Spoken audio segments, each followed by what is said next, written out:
একটা বাস্তব ঘটনায় চলুন, ইরাকের ঘটনা। ইসলামের বহু ঘটনা ইরাকে ঘটেছে। একটা যুবক মুসলমান, কিন্তু গরিব ছিল। গরিব হলে কি হবে, সে সংসার চালানোর জন্য রোজগারের পথ ছিল তার। ইতিহাস লেখে জুতা সেলাই করত। এর চেয়ে দুর্বল তো আর কাজ নাই। মুসলমান জুতা সেলাই করে, আল্লাহর বান্দা আব্দুল্লাহ জুতা সেলাই করে সারাদিন পয়সা যা রোজগার হয়, সন্ধ্যার সময় প্রয়োজনীয় পয়সা আলাদা করে, আর জুতা সেলাইয়ের পয়সার থেকে 1 আনা 2 আনা করে আলাদা করে রাখে। উদ্দেশ্য হলো এই পয়সাটা যেদিন জমা হবে আমি মক্কার মদিনায় যাব, আল্লাহ রাসূল খুশি করব। 1 আনা 2 আনা পয়সা করে জুতা সেলাইয়ের পয়সার থেকে জমাইতেছে। এখানে দাঁড়ায়া একজন মানুষ বলতে পারবেননি যে আমিও আমার রোজগারের পয়সার থেকে মাসে 50 টাকা করে জমাইতেছি, মক্কার মদিনায় যাইতাম। একজনও পারবেন না। যাই হোক, ওই আল্লাহ রাসূল খুশি করার উদ্দেশ্যে জুতা সেলাই করার পয়সার থেকে 2 আনা 1 আনা করে জমাইতে জমাইতে জমাইতে জমাইতে ইরাকের ইতিহাস অনেক বৎসরে টাকাগুলো জমা হয়েছে। একদিন গনে দেখে অনেক টাকা, অনেক কত যে লাগে হজে যাইতে সে তো জানে না। এবছর যারা হজে যাবে তাদের বাড়িতে গিয়ে জিজ্ঞেস করতেছেন, আপনারা কি হজে যাবেন? কত টাকা লাগে হজে গেলে? যেমন এখন হজে যাইলে যারা নেয় হজে কাফেলা, মুআল্লিমদেরকে জিজ্ঞেস করলে যেমন বলে 2,20,000, তখন যা লাগতো তা হিসাব বললে, হিসাব করে দেখে এই টাকা হয়ে গেছে। বলতেছে, চাচা আমারে হজে নিবেন? বলছে, বাবা তুমি তো গরিব মানুষ, কি করে যাইবা? বলছে, চাচা আমি জুতা সেলাই করে 2 আনা 1 আনা করে জমাইতে জমাইতে হজের টাকা জমা হয়েছে। তাহলে একটা তারিখ শোনাইলেন, ওই তারিখে আমরা যাব, তুমি রওনা হইও। এই তারিখ যেদিন শুনলো তার মনে খুশি, আমার মতো ব্যক্তি মক্কা মদিনায় যাব, আল্লাহ রাসূল খুশি করার কাজে যাব। খুশিতে সারাদিন এদিন কাজ করে নাই, অর্ধেক দিন কাজ করে বিকালবেলা বাড়িতে যাইতেছে গা, খুশি, মনটার মধ্যে আনন্দ। কিন্তু রাস্তার কিনারে দেখে একটা বুরগা পরিহিত মহিলা মরা দুম্বার গোশত কাইটা ব্যাগে ভরতেছে। উনি দেখতেছে আশ্চর্য, মরা দুম্বার গোশত মহিলা কাটতেছে, এ কি আবার বাজারে বিক্রি টিক্রি করে কিনা, একটু খেয়াল রাখি। দেখে এক ব্যাগ গোশত নিয়ে রওনা হইছে, যাইতেছে, পিছে পিছে নজর রাখছে। দেখে একটা বাড়ির ভিতরে ঢুকছে, বাড়ির গেটে দাঁড়ায় রয়েছে আব্দুল্লাহ। কিছুক্ষণ পর ছোট্ট একটা মেয়ে বাহির হলো, জিজ্ঞেস করলো, মা এই বাড়িটা কি তোমাদের? চাচা। একটা মহিলা গোশত নিয়ে ঢুকলো, মহিলাটা তোমার কি হয়? বলল, মহিলাটা আমার মা, আমার আম্মু। গোশত কি করতেছে? গোশত রান্না বসাইছে। বলো কি, এটা মরা দুম্বার গোশত রান্না বসাইছে কেন? মেয়েটা 2টা চোখের পানি গাল বেয়ে বেয়ে ছেড়ে দিছে। চাচা গো, আমরা খাবো। বলো কি, তোমরা মরা দুম্বার গোশত খাবি? চাচা আমরা অসহায়, আমরা গরিব, আমরা আওলাদে রাসূল, রাসূলের বংশের লোক, আমরা গরিব। আজকে 4-5 দিন পার হয়ে গেছে, আমাদের চুলায় আগুন জ্বলে না, আল্লাহু আকবার, না খায়া কষ্ট সহ্য করতে পারি না। মা কারো কাছে হাত পাতে না, কারণ রাসূলের বংশের হাত পাতা ভিক্ষা করা জায়েজ নাই, বংশের কলঙ্ক। তা না করে আমার মা মরা দুম্বার গোশত আইনা রান্না বসাইছে, আমাদেরকে খাওয়াবে, আমরা খেতে পারবো, আপনারা খেতে পারবেন না। আব্দুল্লাহ নিজেকে নিজে প্রশ্ন করলেন, ও আব্দুল্লাহ, মক্কা মদিনায় যাওয়ার জন্য কত টাকা জমা করেছোস? আওলাদে রাসূল না খাইয়া মরা দুম্বার গোশত খাইতে যাচ্ছে। রে আব্দুল্লাহ বল, আওলাদে রাসূলের পক্ষে যাবি না মক্কা মদিনায় যাবি? নিজেকে নিজে প্রশ্ন করলে জবাব আসছে তার মন থেকে, না না, মক্কা মদিনায় যাব না, হজ করতেও যাব না, সবগুলো টাকা আওলাদে রাসূলের বাড়িতে হাদিয়া স্বরূপ পাঠাইয়া দিয়েছে। এইটুকুন কাজ করে হজে যাওয়া তার বন্ধ হয়ে গেল। মনের কত আশা ছিল মক্কা মদিনা যাবে, কিন্তু মক্কা মদিনা আর যাওয়া হলো না। আমার আল্লাহ যেন আব্দুল্লাহর এই কাজটুকুন যেন পছন্দ করে ফেলেছে। ইতিহাস লেখে ওই বছর 5 লক্ষ হাজি হজ করতে গিয়েছিল। কয় লক্ষ হাজি? 5 লক্ষ হাজি হজ করতে গিয়েছিল। কিন্তু যেদিন যাওয়ার তারিখ, ইরাকের হাজিরা তো যাবে, খবর দিলেন আব্দুল্লাহ আসো। আব্দুল্লাহ বলেন, আমার টাকা খরচ হয়ে গেছে, আমি তো যাব না। বলো কি, তুমি না বললে যাবি, এখন খরচ হয়ে গেছে, এ কি বলতেছো তুমি? এবার ডাকতেছে, আব্দুল্লাহ তোমরা যাও, আমার আবার যদি পয়সা জমা করতে পারি আমরা যাব হজ করতে। সবাই চলে গেলেন ওই তারিখ মতো। আব্দুল্লাহ তো আর গেল না, হজ করতে গেলেন।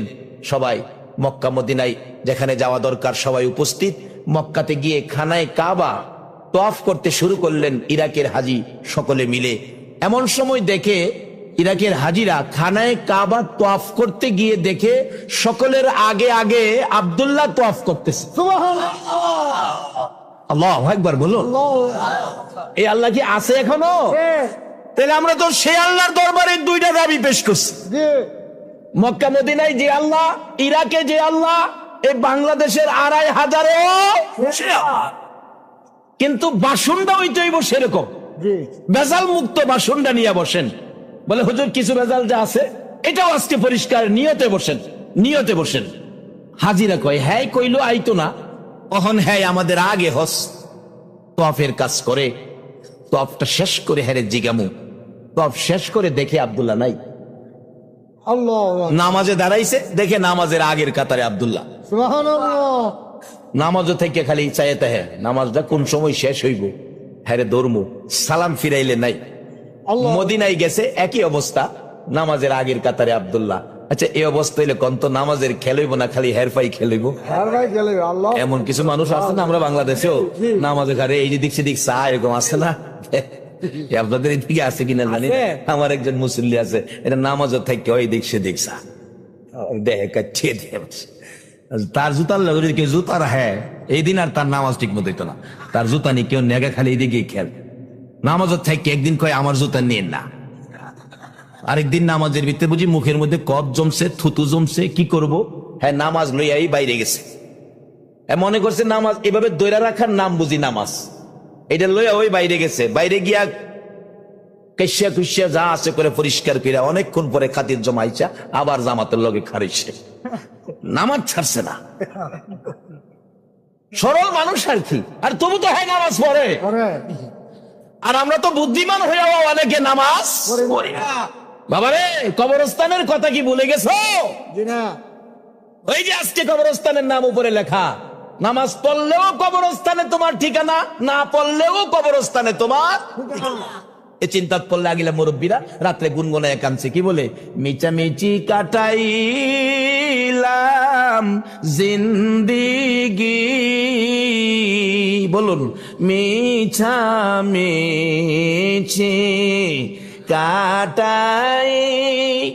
কাটাইলাম জিন্দিগি, চোখে দেখা হারাইলাম বন্দেগি, হাইরে চোখে দেখা হারাইলাম বন। কার বাবারে কার বাগর কারবা কি কার বাবারে কার বাগর কারবা অন্ধকার কবরে হবে বসতি, হাইরে অন্ধকার কবরে হবে এই দুনিয়া মুসাফির খানা জানো না, এই দুনিয়া মুসাফির খানা জানো, কত মানুষ আইল গেল রইল না, আইরে কত মানুষ। বাবারা আগিলা মুরব্বীরা এই দেশে ঘর বাড়ি কইরাও এই কান্দা কান্ত, এ দুনিয়া মুসাফির খানা, কত মানুষ আইলো গেল রইল না। আসলে এই দেশে সিস্টেমটাই হলো মানুষ আসতে পারবে, থাকতে থাকার কোনো সিস্টেম নাই, থাকার কোনো বিষয়ও নাই। তবে কয়দিন থাকবেন এই গ্যারান্টিও দিতে জাউন গাছে লাগবো, এটাতে রাইট একটা বাস্তবতায় যান। আপনার এখানে মাশাআল্লাহ হাজার হাজার মানুষ, যে আপনাদের মধ্যে আমার একজন 150 বছর বয়সের একজন মুরব্বী দেন তো আমার পাশে বসাবো। 150 বছর বয়সের একজন মুরব্বী দেন। 150 বছর বয়সের একজন মুরব্বী দেন না? নাই? এইটা কইবেন তো যে নাই। 150 বছর বয়সের মুরব্বী আছে? আচ্ছা, একদিন কি তারা ছিল না? কিন্তু এখন নাই। তাহলে বুঝাইলো থাকার সুবিধা এই দেশে নাই। 100 বছর এদেশে থাকবেন, এই গ্যারান্টি আপনারা কে কে দিবেন দেন তো? এটাও নাই। তাহলে মাইনা নেন মুরব্বীরা যে কইতো এ দুনিয়া মুসাফির খানা, আমরা যেখানে আছি এটা মুসাফির খানা, এরপরের স্থানটাই কিন্তু কবরস্থান, যেই কবরে কেউ যাবে না। যত আপন এদেশে আপনি যাকেই বানান না কেন, যার জন্য রক্ত পানি করে রোজগার করে সন্তানাদি বিবি বাচ্চা লালন পালন করতেছেন, কিন্তু কবরে যাওয়ার কেউ আপনার, তাইলে আমরা কি নিব কবরে? আজকের মাহফিল থেকে রোজগার করব। তাই বলতেছিলাম দুইটা দাবি আগে আদায় করি। বলে আদায় কিভাবে হবে? সেটাই ইরাকে গিয়েছিলাম। ওই আব্দুল্লাহ নামের ব্যক্তিটা হজ করতে যায় নাই, সবাই দেখে নামাজের আগে সালাম ফিরে ধরবো, সালাম ফিরেলে নাই। হজ শেষ করে সবাই বাড়িতে গেলেন। ইরাকের হাজিরা বাড়িতে গিয়ে আব্দুল্লাহর বাড়িতে সবাই গেল। তুই কইস যাই কিনা, কিন্তু তোরে আমরা সকলের আগে দেখছি, সব কাজে তুই আগে আগে ছিলি, মিথ্যা কথা কইলি? আব্দুল্লাহ হাসে আর বলে, চাচা আমি যাই নাই, আসলে আমি মিথ্যা কথা কই নাই, আমি যাই নাই। তাহলে আমরা দেখলাম কি? দেখলাম আমরা কি ভুল দেখলাম? এই টেনশন নিয়ে গেলেন সকল হাজিরা। ঘুমাইলে রাত্রে আল্লাহ পাক ফয়সালা দিতেছে, ও হাজিরা, তোমরা এই বছর যারা হজ করতে আসছো, তোমাদের সংখ্যা ছিল 5 লক্ষ, তোমাদের 5 লক্ষ হাজির হজ একটাও এবছর কবুল হয় নাই। সুবহানাল্লাহ। তবে একটা হজ কবুল হয়েছে, সেটা হলো ইরাকের আব্দুল্লাহ। মক্কা মদিনায় না গিয়ে ইরাকে থেকে যদি হজ কবুল বাড়িতে আনতে পারে, আমরা কি আজকের মাহফিলের দুইটা দাবি আদায় করতে পারবো না? কিন্তু সেই পরিমাণ কিছু কাজ আমাদের হইতে হবে, কিছু কাজ হইতে। আওলাদে রাসূল খুশি করার জন্য মক্কা মদিনা যাওয়ার সব টাকা এখানে দিছে, আল্লাহ খুশি হয়েছে। কাজী এমন কিছু কাজ লন আমরা করি যাতে আল্লাহ খুশি হয়, তাহলেই পাবেন। আল্লাহ বলতেছেন, হাজিরা তোমাদের কারো হজ কবুল হয় নাই, শুধু আব্দুল্লাহর হজটা কবুল হয়েছে। আব্দুল্লাহ মক্কা মদিনায় যাওয়ার টাকা আমার রাসূলের আওলাদকে দান করে দিয়েছে, আমি খুশি হলাম। এই মক্কা মদিনায় আসতে পারে নাই তো আমি মক্কা মদিনার হজ প্যাকেট করে তার বাড়িতে পাঠিয়ে দিচ্ছি। এই একটা হজ কবুল হয়েছে, আব্দুল্লাহর হজ। আর এই হজটা কবুল করতে যাইয়া তোমাদের হজগুলিও আজকে কবুল হয়েছে। বাবারা, কবরে যাইতে হবে। সেই কবরটা মৃত্যু যখন হবে, তারপরের স্থানটাই হলো কবর। যে কবরে যে যাবেন, কবরের হিসাব কিন্তু কেউ জিগাইছেন না, কেউ জিগান নাই কবরের হিসাব। আজকে ছেলেটা বিদেশ গেলে যে দেশে যাইব, এই দেশে কে কে থাকে? মা যায় একদিন, বাবা যায় একদিন, কাকায় যায় একদিন, দাদি থাকলে দাদি যার একদিন, দাদায় যার একদিন। তোমার ছেলেটা বিদেশ থাকে, আমার নাতিটা সেই দেশে যাইব, কেমন পরিবেশ, কেমন ভালো নেই, থাকতার বুনি, খাবার দাবার কেমন, আবহাওয়া কেমন, বেতন কেমন, টাকা পয়সা পাঠাইতে পারি কিনা, এরকম কত কিছু খবর নিলেন। অথচ ছেলেটা নাতিটা ফাড়াইলেন, সুবিধা না হইলে 6 মাস পরে আবার আইফোর তারবো, এরপরও এত খোঁজ খবর নিলেন যে এই কবরস্থানে গেলে জীবনে আর আসা যায় না। এই কবর যাইবার আগে কেউ তো কোনোদিন খোঁজ নিলেন না।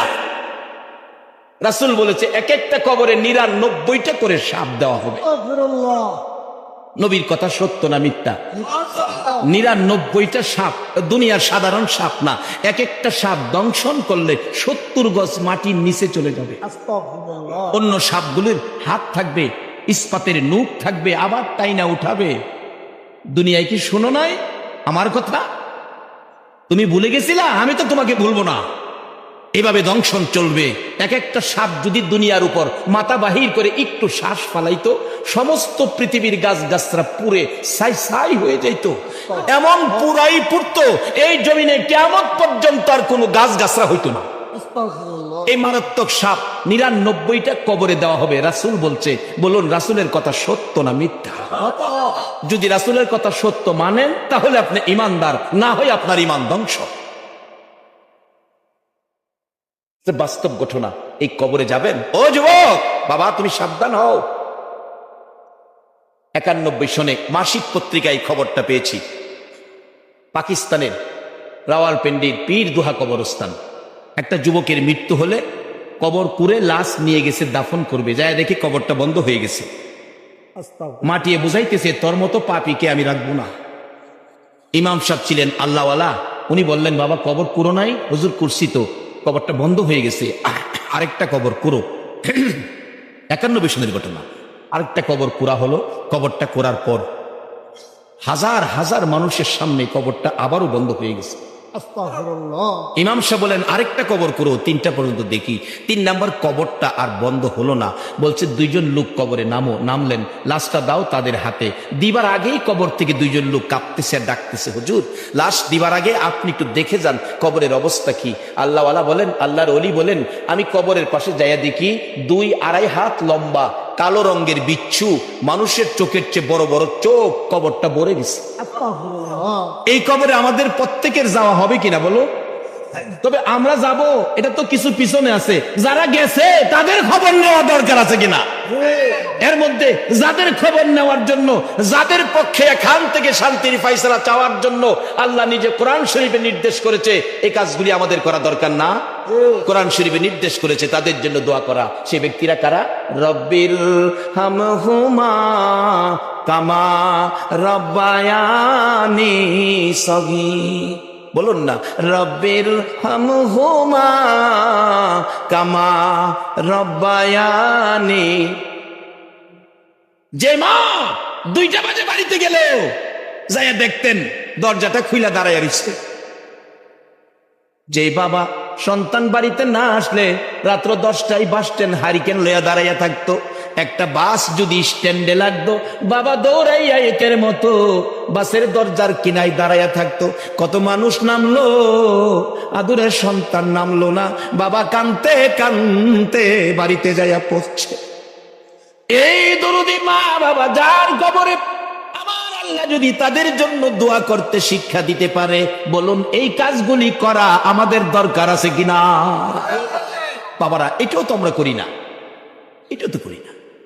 অথচ মা বাবা কবর থেকে ডাকতেছে, তুতাওয়াঙ্গার গারসুদি আজ মালে মা, তুতাওয়াঙ্গার গারসুদি আজ মালে মা, তো চেরা গাফেল সুদি আজ হালে মা। বাবারে আমার সয় সম্পত্তি, আমার বাড়ি, আমার জায়গা, আমার দোকানপাট, আমার মার্কেট ফায়া, তুই আজকে মার্কেট বেলা সম্পদলা হইছস, কিন্তু আমরা যে 2জন কবরে ফেরা রইলাম, আমরার ব্যাপারে তুমি এত গাফেল কেন? আমরার ব্যাপারে কিতাবে পাইছে একটা ঘটনা, একটা বাবার কবরের পাশে দিয়া সন্তান হাইটা যাইতেছে, বাবার জন্য কিছু দোয়ার খায়ের করলো না, কিছুই করলো না, শুধু হাইটা যাইতেছে। আর বাবা কিছুক্ষণ যাওয়ার পরে বাবা কবর থেকে ডাকতেছে, ও আদরের সন্তান, ও নিষ্ঠুর সন্তান। ছেলেটা পিছনে চাইছে, এদিকে আয়, আওয়াজ হইতেছে, কেমনে রে আমার কবরের পাশটা চলে গেলে, আমার লাগে একটু দোয়া করলে না? আজকে তুই যদি কবরও থাকতে, আমি বাবা কি কবর না কাইন্দা যাইতে পারতাম নি? বলুন, সন্তানের কবরের পাশে মা বাবা গেলে না কাইন্দা পারতো? কিন্তু তুই তো আমার কবরের পাশে দিয়ে গেলে কিছু কইলি না। অথচ আল্লাহ নিজে দোয়া শিখাইয়া দিছে মা বাবার উদ্দেশ্যে, রব্বির হামহুমা কামা রব্বায়ানি। বলতেছিলাম যেই কবরস্থানে বিচ্ছু কবর ভরে গেছে, আল্লাহর ওলি বলেন এই কবরেই লাশটা দিতে হবে। ও বাবা যুবক, তোমরা সাবধান হও। দেখো বাস্তব দেখাইতেছেন আল্লাহ, কবরে লাশটা শুয়ানের সাথে সাথে বিচ্ছুগুলো কাফনের কাপড়ের উপরে দিয়েই কামড়াইয়া হাড্ডিগুলো জোড়া জোড়া খুলতেছে। এই বিপদের ঘর আমাদের প্রত্যেকের সামনে আছে কিনা? ওই ঘরে যাওয়ার আগে আমরা নবীর কথা মাইনা কিছু আমল করি, আর সাথে সাথে কবরে যারা আছে তাদেরকেও বিপদ থেকে বাঁচাই আল্লাহর দেওয়া কৌশলে। মা বাবার জন্য দোয়া আল্লাহ পাক নিজে শিক্ষা দিছে, এই মা বাবার জন্য দোয়া করতে আপনারা রাজি আছেন কিনা? বাবারা মা বাবার উদ্দেশ্যে কিছু কইরেন, মাঝে মাঝে কিছু করলে কি হয়। এক আল্লাহর অলির জীবনীতে দেখি, আল্লাহর অলি কবরের পাশে দিয়ে হাইটা যাইতেছে, কবরস্থানের পাশে রাস্তা, এরকম রাস্তা কবরস্থানের পাশে দিয়ে আসে না। আল্লাহর অলি অন্তরের চক্ষু খোলা, কাশওয়ালা অলি, হক্কানি অলি, বন্ডা বন্ডি না। অন গেলাম বন্ডা বন্ডিও আছে, বন্ডা বন্ডি না, হক্কানি অলি। আল্লাহর বন্ধু রাস্তা দিয়ে যাচ্ছে, দেখে একটা কবরের ভিতরে অন্তরের চোখে দেখে ভীষণ আযাব। লোকটা গলা কাটা মুরগির মতো চিল্লাইতেছে, ছটফট করতেছে। আল্লাহর ওলি বললেন, বাবা তোমার কি কেউ নাই আলিয়া আওলাদ দুনিয়ায় তোমার জন্য কিছু করবে? লোকটা বলছে, হুজুর আমার কেউ নাই, আমার আগেই সব মারা গেছিল, সকলের পরে আমি মারা গেছি। একটা ছোট্ট বাচ্চা মেয়ে ছিল, মেয়েটা জানি কার বাড়িতে কাজ করে, গরিব মানুষ, কিছুই নাই সয় সম্পদ, বাচ্চা কার বাড়িতে জানি কাজ করে, এই মেয়েটাই শুধু ছিল, আর কেউ নাই। তো বাবা তোমার জন্য কিছু ক্ষয় খরচ করলে, দোয়া খায়ের করলে তো তোমার বিপদটা দূর হইতো। হুজুর কে করবে, আমার তো নাই কেউ, বাচ্চাটা তো এরকম বুঝেই না। আচ্ছা ঠিক আছে, তোমার বাচ্চার কাছে আমি যাই, একটু খোঁজ খবর নেই। আল্লাহর ওলি খবর নিয়ে বাচ্চাটারে বাইর করলেন, একজনের বাড়িতে থাকে। বাচ্চাটা কোথায়? তো বাচ্চাটা তো পুকুরে গোসল করতে গেছে, বাচ্চা মানুষ তো, গিয়া দেহে পুকুরের পানি বাচ্চাদেরকে নিয়ে খেলতেছে। ডাক দিলেন ইমুকের মেয়েকে, হুজুর আমি। বাবা তোমার বাবার কবরে তো ভীষণ আযাব হইতেছে। আযাবটা তো সবাই অনুভব করে, আযাবটা যে কষ্ট। মেয়েটা কাঁদতেছে পানির দ্বারায়, আল্লাহ আমার বাবার কবর আযাব, আমি কি করব হুজুর, আমি কি করতে পারি? বাবা তোমার বাবার আযাবের মুক্তির জন্য, নাজাতের জন্য কিছু ক্ষয় খরচ করো আল্লাহর রাস্তায়, দোয়া খায়ের হবে। বাবা আমার একটা পয়সাও নাই, 5টা পয়সাও নাই, আমার সম্পদ নাই, আমি আরেকজনের বাড়িতে থাকি, আমি কিভাবে খরচ করব, কই পাবো খরচের পয়সা? তবে আমার বাবার কবরের আযাব আমি যে সইতেও পারতেছি না হুজুর, আমি কি করব? অবশেষে বাচ্চা মেয়েটার ভিতরে আল্লাহ মনে হয় বুদ্ধি বিবেচনা বাড়াই দিছে, ডাকতেছে, হুজুর আপনার চেহারাই কয় আপনি আল্লাহওয়ালা, আল্লাহর বন্ধু হবেন, ওলি হবেন, আপনি একটু সামনে আগান, পুকুরের পানির কিনারে আসেন, আমার কিছুই নাই, আমি এই পুকুরের পানি খরচ করে আপনার 2টা পায়ের দুলি সরাইয়া দেই, আপনি দোয়া করে আল্লাহ যেন আমার বাবার কবরের আযাব সরাইয়া দেয়। এইভাবে মেয়েটা চোখের পানি ছেড়ে ছেড়ে কান্দে আর ডাকে, মাবুদ রে, আমার বাবার কবরে আযাব আমি কেমনে সইব গো? কিছুই নাই, খরচ করব বাবার জন্য, পুকুরের পানি খরচ করলাম। মেয়েরা সাধারণত মা বাবার জন্য মায়া বেশি, পুকুরের পানি খরচ করে তোমার ওলি, তোমার বন্ধু নাইবে নবী আলেমের পায়ের দুলি সরাইয়া দিলাম, তুমি আমার বাবার কবরের আযাব দয়া যদি হয় সরাইয়া দিও। এই বলে কাজটুকুন করে দিলেন। পয়সা নাই, গরিব মানুষ, আর যদি পয়সা থাকে, পয়সা যদি মা বাবার জন্য রোহের মাগফিরাতের উদ্দেশ্যে খরচ করা হয়, যাদের সই সম্পদ পয়সা আছে, বলুন আমার আল্লাহ তার চেয়ে আরো বেশি কবুল করবে কিনা? অবশেষে দেখা গেল আল্লাহর ওলি এই পায়ের পানি লইয়া আবার ফিরে যাচ্ছে কবরের পাশে দিয়া, যাইয়া দেখে তার বাবা জান্নাতের ফুলের বিছানায় আরামে ঘুমাইতেছে। ডাক দিলেন, আল্লাহর ওলিরা রুহের সাথে কথা বলতে পারে, হ্যাঁ বাবা ওঠো, কি ব্যাপার, কিছুক্ষণ আগে তোমার আযাব ছিল, এখন তুমি জান্নাতের বিছানা? ওই লোক মুস্কি হাসি দিয়ে বলছে, হুজুর আপনি যখন আমার মেয়েটাকে তালাশ করে আমার দুঃখের কথা বলছেন, আর আমার মেয়েটা আমার কবরের আযাব সরানোর জন্য আপনার পায়ের দুলি পানি খরচ করে সরাইছে, এর বরকতে আল্লাহ আমার কবরের আযাব পরিষ্কার করে দিয়েছে। এই কবরে আমাদের অনেকের ময় মুরব্বী, বাপ চাচা বাপ দাদা আছে কিনা বলেন? অনেকের বংশধর কবরে চলে গেছে, আর আমরা দুনিয়াতে আছি। আমরা দুনিয়ার থেকে রাসূলের কথা মাইনা আমরা পরিষ্কার হব, যারা কবরে গেছে তাদের জন্য আমরা দোয়া করব। দোয়া কার জন্য, কি দোয়া করবেন, এই সবকিছু শিখাইছে আল্লাহ, কিন্তু এখন তো আমরা এগুলি করতে রাজি না, কবরের চিন্তা করতেও রাজি না, কবরে যে মা বাবা ভইরা রয়েছে তাদের খবর নিতেও রাজি না, অথচ মা বাবা রুহানি ভাবে ধিক্কার দিতেছে। এই মা বাবার রুহানির ধিক্কার গুলো আইসা সন্তানের উপর বিপদ হয়। কি ধিক্কার দিতেছে? পুত্রে তুমি যখন ঢাকা পড়তা, 1 মাস পরে বাড়িতে আইতা, 1 মাসের পরে যদি 2টা দিন বেশি হইতো, আমি মা 2টা দিন ওই রাত্রে ঘুমাইছি না। আমার ছেলে কেন আইলো না? 3 দিনের দিন তোর বাপেরও শান্তি দিছি না, 2-4টা ভিডিও বানাইয়া তোর বাপের ঢাকা ফাটাই দিছি, তোর খবর লইতো, ঢাকা ফাটাইয়া তোর খবর আনছি না হয়। আমি মা 3 রাত চোখের পানি বালিশ বিচ্ছে, আমার ঘুম হয়েছে না, কিন্তু আমরা যে বছরের পর বছর কবর পেরা রইলাম, আমরার খবরটা তো তুই একদিন দিলে না। এ মা বাবার খবর নেওয়া দরকার আছে নিও। কোন মা? আজকে তো সে মারে আমরা চিনি না। বাবারা একটা বাস্তব ঘটনা বলি, এটা কোরআন হাদিস না, আবার সহালুইটা আমার বিরুদ্ধে আন্দোলন করেন না। মৌলবী কইতে পেয়ে গেল, এটা কোরআন হাদিসও আছে, এমন কই না আছে আমি জানি, তবে কই না হলে আমি আগে ফাইসালা গেলে লইছি, কোরআন হাদিস না। আপনারা হাজার হাজার মানুষ সাক্ষী, আমি আগে ফাইসালা গেলে লইছি, এরপরে যেটা কইব মনে করবেন হেলা বেজাল। বাস্তবতার থেকে বলছি, কোরআন হাদিস না। এক বেচারা ধনী মানুষ, ছেলেরা বড় বড় অফিসার, মার্শাল্লাহ ঢাকায় থাকে, চাকরি বাকরি কইরা এমনে হেমনে আছে না। এক বেচার এক ফুলা 7,000 টাকা মাসে বেতন পায়, 12,000 টাকা বাসা ভাড়া দেয়, বাবা গ্রামের বাড়িতে সরল মানুষ তো বইয়া গপ্প করে, আমার পোলা 7,000 টাকা চাকরি করে, 12,000 টাকা বাসা ভাড়া দেয়, 25,000 টাকা মাসে আমারে দেয়। তো আরেকজন জ্ঞানী লোক জিগাই, চাচা এইটা ফাহা কই, বেতন 7,000 বাহিতে আনি করতে, আমাদের পোলাই কি চুরি করে?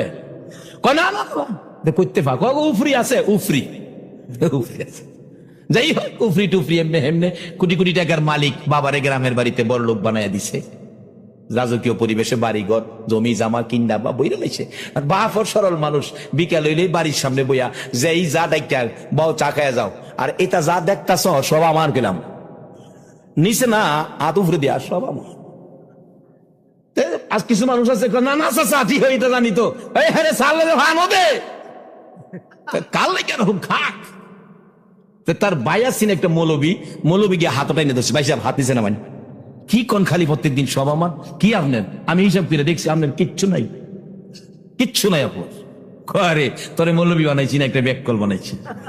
মৌলবী বলে ব্যাককল, একজন নাইবি নবী রাস্তা দিয়ে হাইটা গেলে হাইটা যাওয়ার বরকতে 40 দিনের জন্য কবরের আযাব মাফ হয়।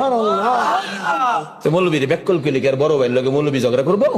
মৌলবীকে বড় ভাই ব্যাককল করছে কোক, তাতে আপত্তি নাই, যদি কোনোদিন সুযোগ পাই বাইরে বুঝামু আমি ব্যাককল না বাইরে ব্যাককল।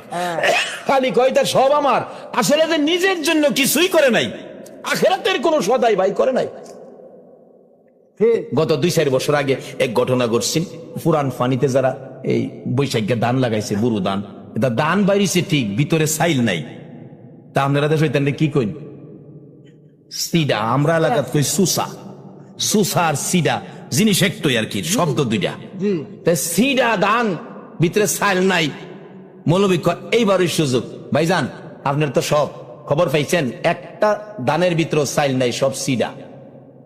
কহ হুনতাছি তো, তোমারে খুঁজতাছি, তুমি মৌলবী গেলেনি কিছু রহমত হয়? আমার মৌলবী রহমত আগে ব্যাখ্যা আছে, আসলে মৌলবী রহমত। নবী বলেছে হাদিস শরীফে, আল উলামাউ ওয়ারাসাতুল আম্বিয়া, নবীর ওয়ারেস উলামাগণ। নবী যদি রাহমাতাল লিল আলামিন হয়, তাহলে এ নবীর ওয়ারিস হইলে কিছু বাকি উলামাদের কাছে আছে না?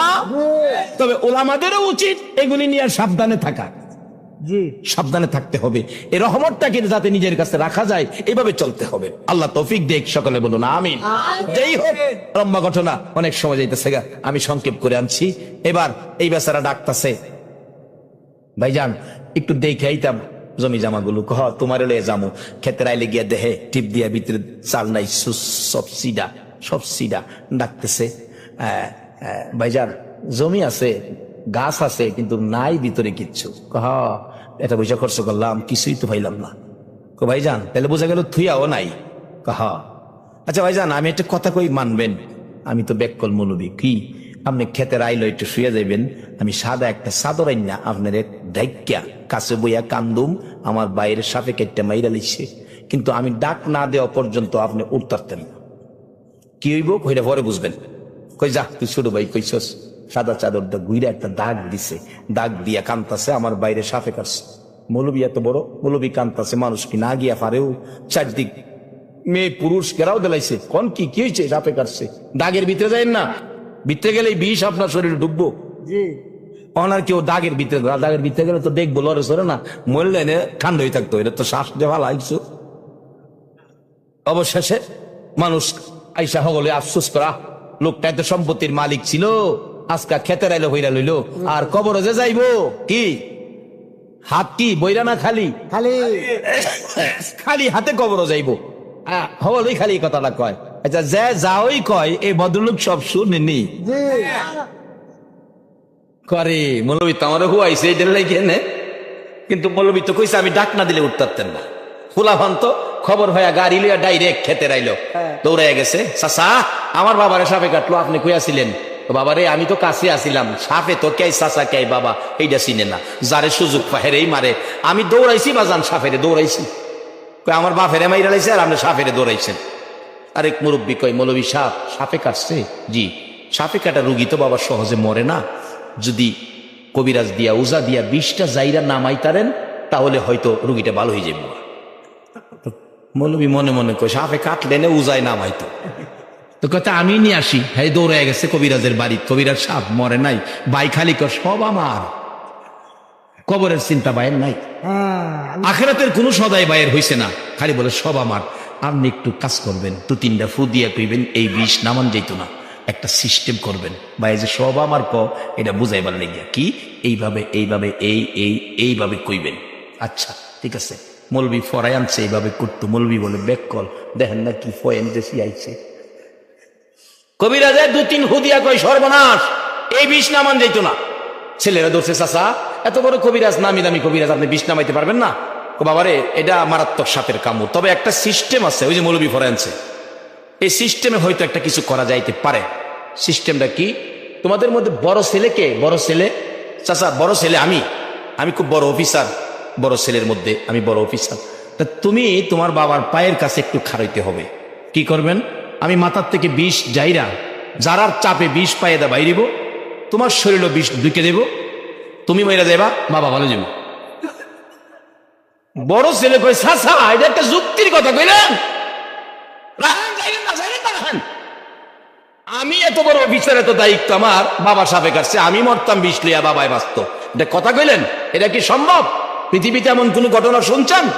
আচ্ছা ছেলে কি কইতাছে বাবা শুনতাছে নিও, অথচ এই ফুলার লেখাপড়ার খরচ চালাইতো বাবা, কতদিন ফজরের নামাজ নাচ ফইরাও নাচি আমার কেটে গেছে। ফুলা কিন্তু আমাদের পক্ষে নাই। মেজু ছেলে, জি আপনি আয়েন, ওইটা কথা কইলেন, আমি মাপ চাই। ছোটলা কি আপনি কান্তাছে খুব, আমি দুনিয়াতেছি কয়দিন এসে, আমার ওখানে হেন নিবেন। মেয়েরা যে কান্দতেছে, ডাকতেছে মা তুমি আসো, ওনার কান দেওয়া না, কথাও কয় না। এতে কি বোঝা গেল? আইতে রাজি রাজি না। বিবি সাপ তো ভাঙ্গে হইল না, দুইজনে ধৈর্য রাখতে না।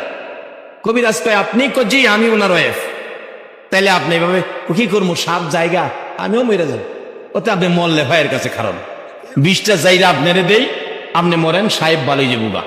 কবিরাজ সাপ উল্টা ফাল্টা কথা কইন না, সাপের হায়াত নাই, সাপে কাটছে, নাইলে মৌলবীরে দেখছেন না সাপে, দোষ দিলে তো খালি মৌলবীরা দেখছেন, মৌলবীরে সাপে দেখছেন না, সাপ রেখে সাপে কাটলো, হায়াত নাই, আল্লাহ নিচে গা সাপে কাটছে, সাপ করতেইছি না আজরাই লইয়া যুক্তি টুক্তি দিতেছে, মারি দিলাম, দোয়া খায়ের করবো না অবশেষে।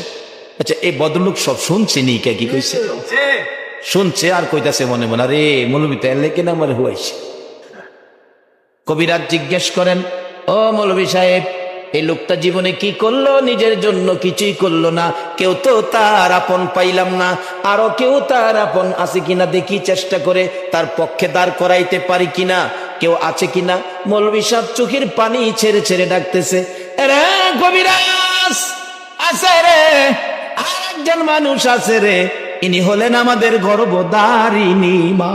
আল্লাহু আকবার। মা ছাড়া আর কেহ নাই, মাকে নিয়ে আসেন। আসতে পারবে না, অসুস্থ বুড়া মানুষ, দুর্বল হয়ে বিছানায় পড়ে গেছে, দুইজন নিজস্ব লোক নিয়ে যান, দৌড়ে দৌড়ে নিয়ে আসেন। দৌড়ে দৌড়ে নিয়ে আসতে শুরু করলে মা আনবে, এই অপেক্ষায় কবিরাজ যাইয়া দেখে দুইজন লোক লইয়া মা বড় সন্তানের মৃত্যুর খবর পাইয়া গলা কাটা মুরগির মতো গো মা বিছানায় লাফাইয়া লাফাইয়া কান্দে আর ডাকতে থাকে, মাউত তুমি কি আমারে দেখলা না, আমার সন্তানের নিয়ে গেলা। এবং বলুন মার সন্তানের জন্য আছে কিনা। কিন্তু এই মা যে কবরস্থানে ঘুমাইয়া রইল, বৎসরের পর বৎসর গেল, একদিন তো কেহ মার খবর নিলেন না। খবর পাইলে খবর নিব, বাইর থাকলে তো কষ্ট না। বাবা সব দাবি আদায় হবে, কিছু কাজ আছে করেন। নবীজি বলছে এই কাজগুলি করেন। যাই হোক, এবার সংক্ষেপ করে আনছি। দেখা গেল মার কাছে যায়, দেখে মা লাফায়া লাফায়া কাঁদতেছে। মা গো, মা মৌলবী ডাহে, তোমার ছেলে ভালো হবে তো, তোমার যাইতে হইব। মা বাবা আমি গেলে ভালো হইব, আমি কেমনে যাবো, আমি তো যাইতে পারি না। দুইজনে দৌড়ে দৌড়ে নিয়ে রওনা হয়েছে। কাছাকাছি গেলে দূর থেকে হাত বাড়ায় ডাক মারছে, কবিরাজ রে, বাবা যাইস না, আমি মা আইতাছি। কে আইতাছে? কে? আল্লাহু আকবার, আল্লাহু আকবার। কবিরাজ যাইস না, আমি মা আইতাছি। বাড়ির দিকে লক্ষ্য করে দেখো না গো, এই মা জানি কার দুনিয়ায় নাই, যে মা সন্তান 2টা বাজে বাড়িতে গিয়াও দেখছি দরজাটা খুইলা দাঁড়াইয়া থাকতো। বাড়ির দিকে তাকাইয়া দেখো এই দরজা কার জানি চিরতরে বন্ধ হইয়া রইছে। আমি মা আইতেছি, আপনি মা লাগেন। হ বাবা, আপনি ছেলে ভালো হবে। কবিরাজ কইতেছে শর্ত হলো আপনি মা পায়ের কাছে একটু দাঁড়াবেন, আমি বিষ যাইরা পায়ে দিয়া বাইর করবো, এই বিষ আপনার উপরে ডুববে, আপনি পরে মরে যাবেন, আপনার ছেলেটা ভালো হবে। কিন্তু আগে তো কেউ রাজি না, এবার আপনাদের কাছে ফাইসালা চাই, সত্য কথাটা বলবেন। কেউ তো রাজি ছিল না, এখন যার কাছে চাইছে যিনি হলেন মা, এই ব্যক্তিটা রাজি আছে কিনা? আসতে কইলেন যে বিষ যাইরা আপনার উপরে দিব, আপনি মা মরে যাবেন, ছেলেটা ভালো হয়ে যাবে। একটা চিৎকার মারছে মা, কবিরাজ আমি মা রাজি আছি রে। এই মা বাবার জন্য কিছু করা বলুন দরকার আছে কিনা? আরে মা বাবার কথা মতো যে জন চলে না, বলুন মা বাবার কথা মতো যে জন চলে না, আল্লাহ নবীজির দয়া তারা পাবি না। হাইরে আল্লাহ নবীজির মা বাবাকে দুঃখ দিলে নামাজ রোজা যাই বিফলে, মা বাবাকে দুঃখ দিলে নামাজ রোজা যাই বিফলে, মার কলে যায় আঘাত দিলে খোদা সহে না, মার কলে যায় আঘাত দিলে খোদা সহে না, আল্লাহ নবীজির দয়া তারা পাবি না। হাইরে আল্লাহ তোফা জলে ডাইকা বলে মা বাবার দোয়া পেলে, তোফা জলে ডাইকা বলে মা বাবার দোয়া পেলে, দুঃখ কষ্ট যাবে চলে কিছুই রবে না, দুঃখ কষ্ট যাবে চলে কিছুই রবে না, আল্লাহ নবীজির দয়া তারা পাবি না। হাইরে আল্লাহ। মা চিৎকার মেরে বললেন, রে কবিরাজ আমি মা রাজি আছি। বাবা আমার একটা শর্ত। কি শর্ত? আমি মা অসুস্থ বুড়া মানুষ, দাঁড়ায়া থাকতে পারি না রে বাবা, বল। আমি বসলে হবে নি, বসলে হবে নি। কবিরাজ বলেন মা গো বসলেও চলবে, রাজি থাকলেই চলবে, কেউ তো রাজি না, আপনি দি রাজি হলেন কারণ কি? মা ছেলের পায়ের উপর হাত লাগাইয়া ডাকে, কবিরাজ রে আমি হাতে ধরলাম তাড়াতাড়ি যেন বিষ আমার কলিজায় আইসা যাইবে। কবিরাজ ছেলের ব্যথা মা জানে রে, দুনিয়ার কেউ জানে না। ছেলে পেটে লইয়া কত কষ্ট করেছে মা, মা জানে আর জানে আমার আল্লাহ। কবিরাজ রে আমার এই সন্তান যেদিন প্রথম সন্তান হিসাবে পেটে ছিল কত কষ্ট করছি রে, কারো কাছে কই নাই। কোনদিন রাত্রে ঘুমাইতে গেছি, পেটের ভিতর নড়াচড়ি করছে, কলিজায় লাথি লাগছে, ঘুম থেকে উঠে গেছি, আবার লাথি লাগছে বসে গেছি, আবার লাথি লাগছে দাঁড়াইয়া গেছি। দাঁড়াইয়া থাকলে ভালো লাগে, দাঁড়াইয়া থাকতে থাকতে জীবনে কত রাত ফজরের আজান পড়ছে রে কবিরাজ। এই সন্তান পেটে লইয়া জীবনে কত রাত না ঘুমাইয়া কাটাইছি। আজকে আমার বাবার মৃত্যু হবে, আমি মা বেঁচে থাকবো না, না এটা হতে পারে না।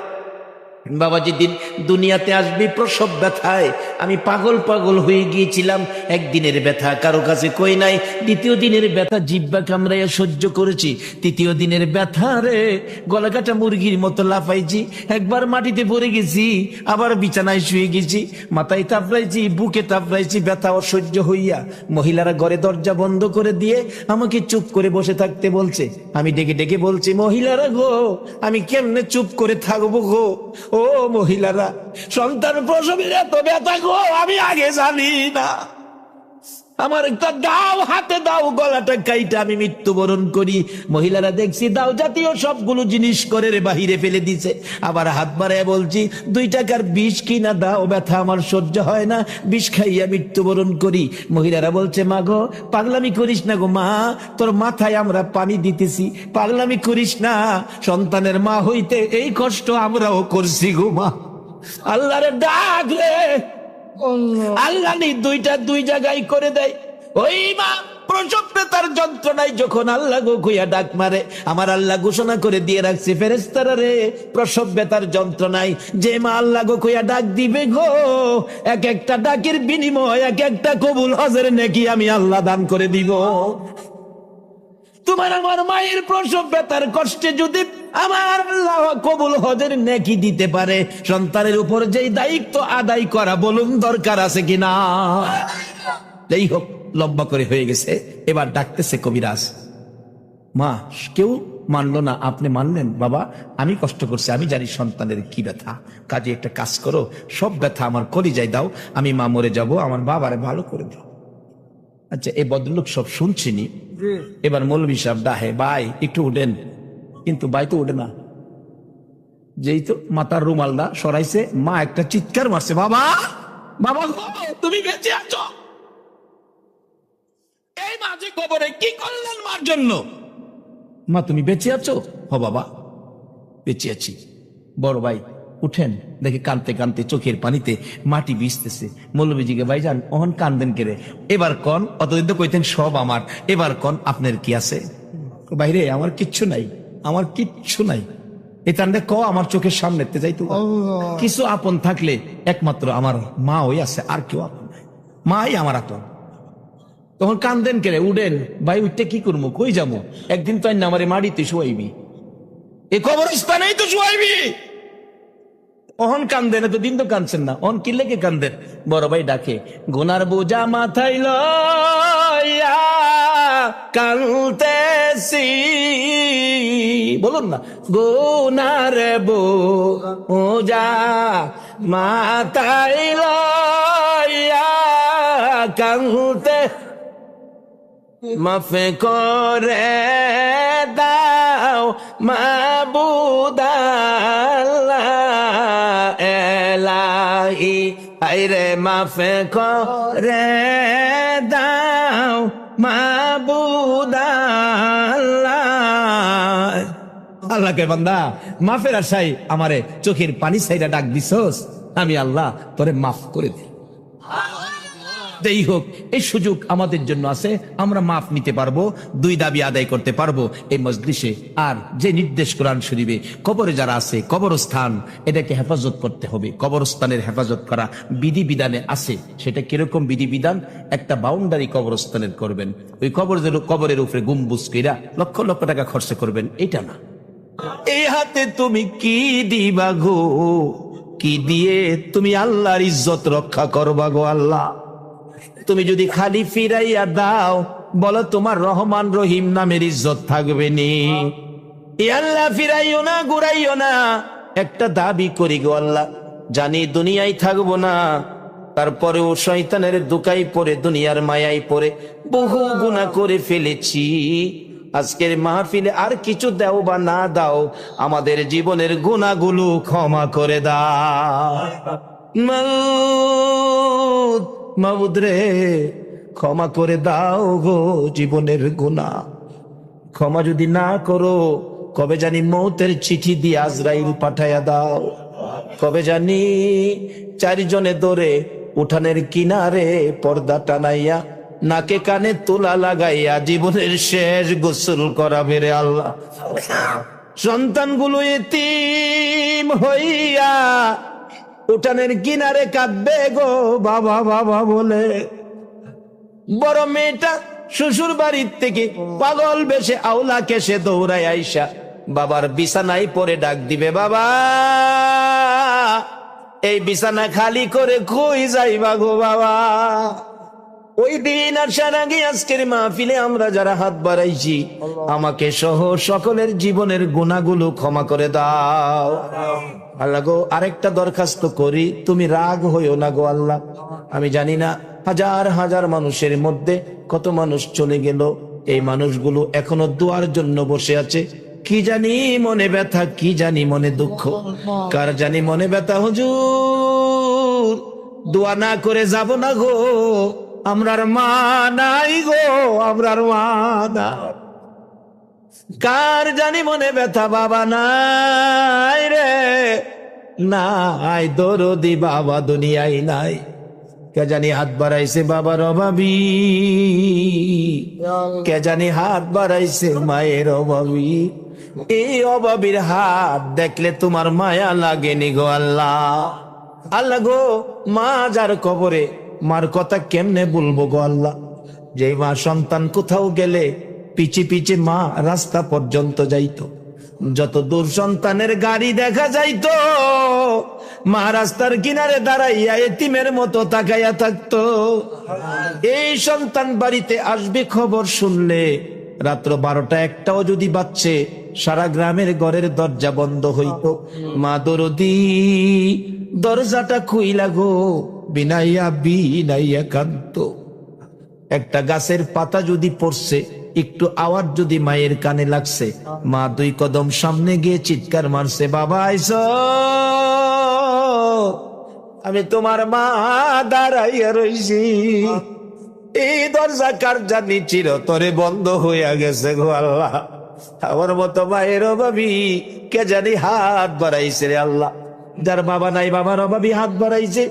আর দেরি করো না, এই মুহূর্তে ওই সকল মা বাবার কবর জান্নাতের বাগান বানাইয়া দাও।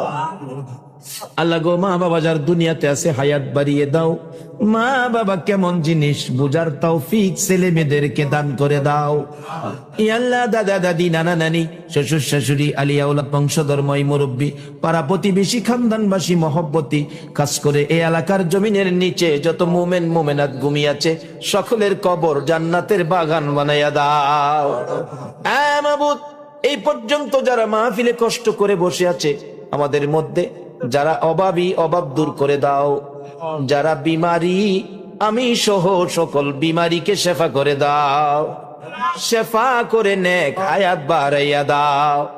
আল্লাহ গো, যারা ব্যবসা করে ব্যবসায় বরকত দাও, যারা চাকরি করে পদোন্নতি দান করে দাও, যারা গৃহস্থী করে জমির ফসলে বরকত দাও। এ আল্লাহ, খাস করে যারা নামাজি নামাজ কবুল করে লও, যারা নামাজ পড়ে না নামাজের বুঝ দান করে দাও। হ্যাঁ মাবুদ, অনেকের ছেলেরা বাইরে বিদেশ থাকে, সকল বিদেশিদেরকে হেফাজতে রাখো গো আল্লাহ। যারা বিদেশ যাবে মনের আশা পুরা করে দাও গো আল্লাহ। যারা লেখাপড়া করে লেখাপড়ায় বরকত দাও গো আল্লাহ। যারা পরীক্ষা দিয়েছে দিবে কামিয়াবি দান করে দাও গো আল্লাহ।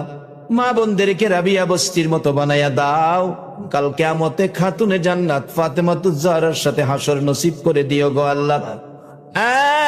মাবুদ, মাবুদ রে, এই মাহফিলের আয়োজন যারা করেছে, জীবনের প্রথম বার্ষিকী এই বৈশাখে দুঃসাহসিক কাজ করেছে গো আল্লাহ, তাদেরকে বুঝি পছন্দ করেছো, মাহফিলের পরিবেশ দিয়েছো গো আল্লাহ। তাদের বংশধর্মই মুরব্বী যারা কবরে গো কবরস্থানের জন্য মাহফিল আয়োজন করেছে, এই কবরস্থানের পক্ষেও যারা দান খয়রাত করেছে, তাদের বংশধর যারা কবরে সবাইকে তুমি মাফ করে দাও। আজকের মাহফিল কমিটি তোমার কুদরতি হাতে দিয়ে গেলাম, এই মাহফিল কমিটিকে তুমি কবুল আর মঞ্জুর করে নাও গো আল্লাহ। এই প্রথম বার্ষিকী এই মাহফিল তোমার মায়ার হাতে দিয়ে গেলাম, কিয়ামত পর্যন্ত এই মাহফিলটা তুমি কায়েম রাখো গো আল্লাহ।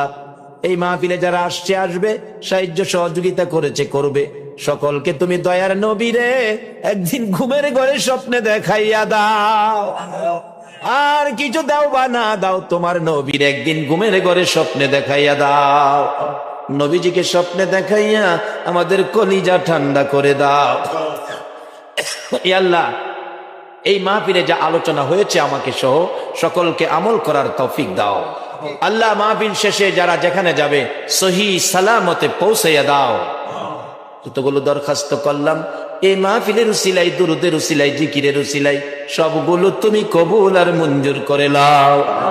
সাল্লাল্লাহু তাআলা আলা খায়রি খালকিহি মুহাম্মাদি ওয়া আলা আলিহি ওয়া আসহাবিহি আজমাইন বিহাক্কি লা ইলাহা ইল্লাল্লাহু মুহাম্মাদুর রাসূলুল্লাহ সাল্লাল্লাহু আলাইহি ওয়াসাল্লাম। আসসালামু আলাইকুম ওয়া রাহমাতুল্লাহ।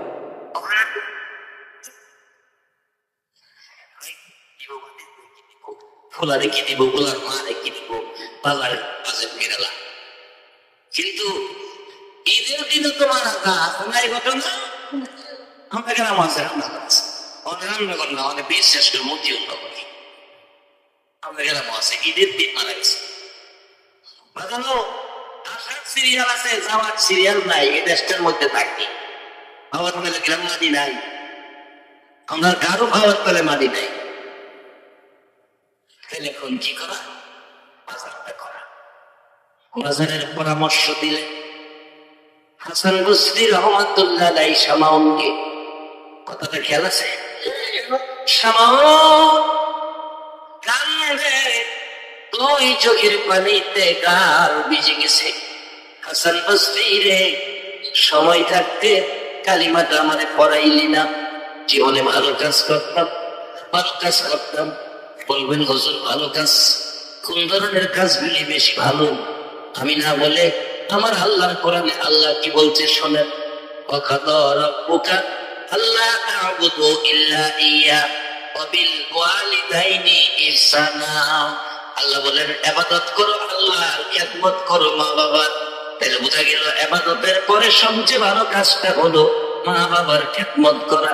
বাবারে কেন মা বাবার খেদমত করবেন না? বাবা গরিব মানুষ, কুরবানির ঈদ কুরবানি দিতে পারে নাই, টাকা নাই, পয়সা নাই। ছেলেরা কুরবানির জন্য বাবারে চাপাচাপি করছে, বাবা কুরবানি দাও না। মানুষে কুরবানি দেয়, কুরবানি দিলে গরু আনলে আমরা গরু লইয়া ঘাস খাওয়াইতাম। বাবা চোখের পানি ছেড়ে দিছে, চাউল কিনার পয়সা নাই, কুরবানি দিব কোত্থেকে? ঈদের দিন বাচ্চা গরু, বড় বড় গরু দেখে কান্দে। বাবা গো, এই কুরবানির গরু যদি কিনতা না জানি কত শান্তি লাগতো। বাবা চোখের পানি ছেড়ে মাথায় হাত বোলায় সান্ত্বনা দেয়, কান্দিস না। কুরবানির গরু যদি নাও কিনি, তোদের জন্য গোশতের ব্যবস্থা করব। বাবা কুরবানির ঈদের দিনের নামাজ শেষ, কুরবানি শুরু হয়েছে। বলে তুই কে রাখতেছে? বিবি গো, আমার একটা ব্যাগ দি, আমার একটা ব্যাগ দি। ব্যাগ লইয়া বাবা রাজপ্রসাদ কারো ঘরে যায় নাই, 2-3 গ্রাম পার হইয়া গেছে। যারা কুরবানি দিছে বাবা ব্যাগটা লইয়া কুরবানি দাতার ঘরের দুয়ারে এতিমের মতো হাত বাড়াইছে। 2 টুকরা 3 টুকরা গোশত করে সারাদিন বাবা ঘুরে ঘুরে জমায়া সন্ধ্যার দিকে 5-6 কেজি গোশত নিয়ে বাড়িতে আইছে। বিবি গোশত রান্না কর, আমার সন্তানের মুখে কুরবানির গোশত দে। যে বাবা বাড়ি বাড়ি হাত বাড়াইয়া কুরবানির গোশত টুকাইয়া খাওয়াইছে, এই বাবা কবরে আজকে সন্তানের অবস্থা ভালো, 1.5 লক্ষ টাকা দিয়া কুরবানি দেয়, বাবা তো একটা নজর দেখলো না। এই বাবার জন্য আজকের মাহফিলে, ওই মার জন্য আজকের মাহফিলে 2টা হাত বাড়াইয়া 2টা চোখের পানি ছেড়ে ছেড়ে আল্লাহর শিখানো দোয়া তালাওয়াত করা, রব্বিল হামহুমা কামা রাব্বায়ানি সগীরা। আমাদের পরে সবচেয়ে ভালো কাজ হলো এটা। এরে বাবারা, শামাউন দেখছে, রে হাসান বসরি, জীবনে ভালো কাজ করার সময় নাই। সময় যদি থাকতো রে কালিমাটা পড়ে জীবনে ভালো কাজ করতাম। শামাউন বলছে জীবনে ভালো কাজ করার সময় নাই, কালিমাটা পড়লে লাভ হবে কি? হাসান বসরি বলেন জান্নাত পাবেন। জান্নাত পাবো গ্যারান্টি কি? গ্যারান্টি দিলেন মান ক্বালা লা ইলাহা ইল্লাল্লাহু ফাদখালাল জান্নাহ। আমার নবীর দেওয়া গ্যারান্টি তোমাকে শোনায়া দিলাম। শামাউন বলেন হাসান বসরি রে, আমি কালিমাটা পড়বো, তুমি একটা গ্যারান্টি দাও। আমি যে কালিমা পড়লে জান্নাতি হব, একটা গ্যারান্টি দাও। কি গ্যারান্টি? কাগজের মধ্যে লিখিত দাও। কাগজের মধ্যে লিখিত দিলেন আমার নবীর কালিমাটা পড়লে শামাউন জান্নাতি হবে। হাসান বসরি বলে দিলাম এই কালিমাটা পড়লে জান্নাতি হবে, আমি হাসান বসরি বলে দিলাম। কাগজে লিখিত দাও, লিখিত দিলেন। এই শামাউন কাগজ হাতে লইয়া ডাকে, হাসান বসরি রে আর দেরি করিস না, দে দে আমার কালিমা পড়াইয়া আখিরি নবীর উম্মত বানাইয়া দে। আখিরি নবীর উম্মত হইয়া আমার জীবন ধন্য করি। তারা আখিরি নবীর উম্মত হইয়া কালিমা পড়ে জীবন ধন্য করত, আর আমরা আখিরি নবীর উম্মত হইয়া করি দলাদলি।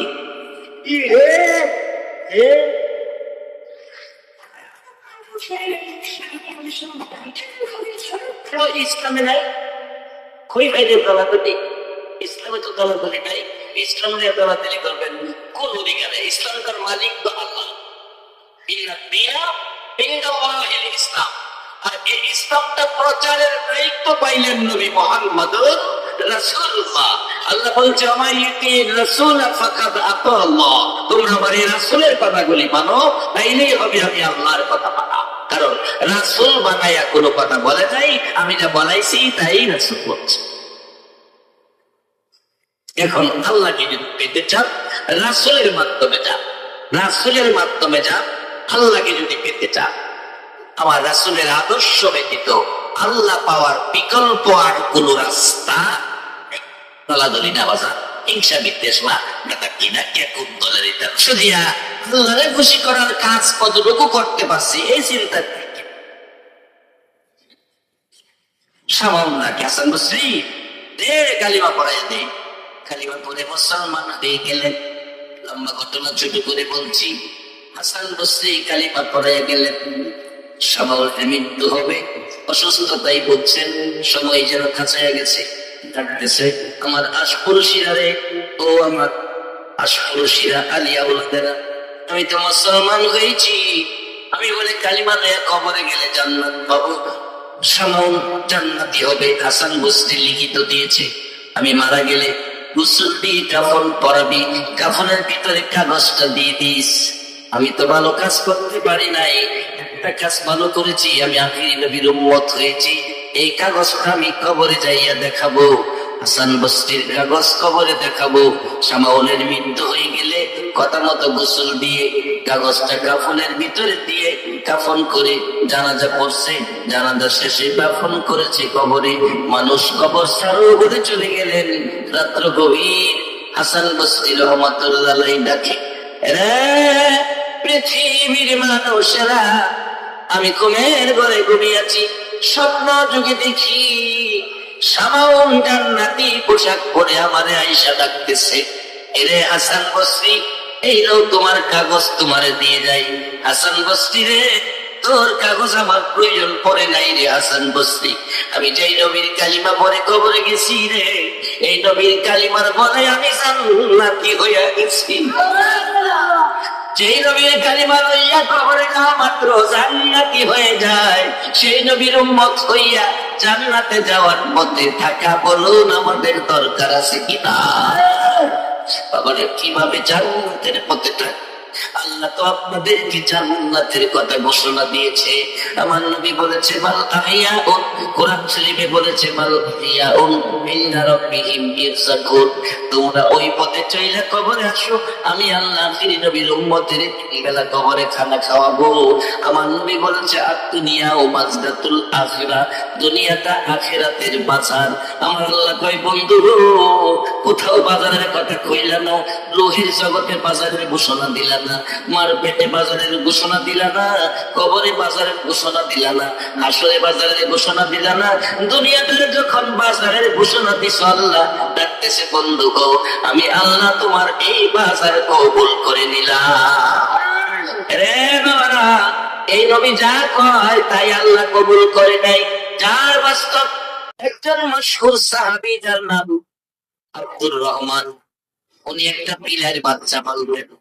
পিলার বাচ্চাটা কোলে রাখেন, হাতে রাখেন, আদর করেন, পাশে পাশে রাখেন। একদিন বিলার বাচ্চা কোলে লইয়া অনিচ্ছাকৃত ভাবে নবীজির সামনে গেছে। আমার নবী ডাকিয়া আবি হুরাইরা, ও বিলার বাপ। মানুষ কি বিলার বাপ হইতে পারে? নবী তো কেড়েছে, ইয়া আবি হুরাইরা, ও বিলার বাপ। আমার আল্লাহ কয় বন্ধু গো, আব্দুর রহমান রে বিলার বাপ কইছো? আমি আল্লাহ বিলার বাপ কই মাইনা নিলাম। আজ থেকে আব্দুর রহমান বিলার বাপ আর আব্দুর রহমান কইতাম না। বেশিরভাগ হাদিস রিওয়ায়াত করেছে আব্দুর রহমান, কিতাবের কোথাও আব্দুর রহমান নাই, শুধু লিখছে আবি হুরাইরা বিলার বাপ। আসলে মাঝেও আমার আল্লাহ তাকে বিলার বাপ কইয়া ওই ডাকবো। নবী যেটা কয় এটা আল্লাহ পছন্দ করে। এখন এই নবীর কথাটা যদি আমরা মানি তাহলে আমরা কি আল্লাহ পছন্দ করতো না? নবী হয়েছে দুনিয়া আখিরাতের বাজার। এখন কে কে বাজার করছে? বাজার গরিব ধনী নেই, বাজার সকলের জন্য খোলা। আমারে আপনাদের এই মৌলভী বাজার, সিমপুরের বাজার, দোকানগুলি সকালে খুলে রাত্রে বন্ধ হয়, আবার পরের দিন খুলে। আমাদের এই রেহের বাজার, যেদিন দোকান বন্ধ হবে আর কিন্তু এই বাজারের দোকান খোলা হবে না। আল্লাহ বলছে, বন্ধু তুমি যে দুনিয়াদারে বাজার কইছো, এই বাজারের কাস্টমার তো অন্য কেউ হতে পারবে না। এই বাজারের কাস্টমার হইয়া গেলাম আমি আল্লাহ। তোমার মায়ার উম্মতেরে, তোমার ছাগল উম্মতেরে, তোমার ইমানদার উম্মতেরে আমি আল্লাহ এই বাজার থেকে জান্নাত দিয়া দিয়া কিনে নিব। কোরআন শরীফ, ইন্নাল্লাহ আশতারা মিনাল মুমিনিনা আনফুসাহুম ওয়া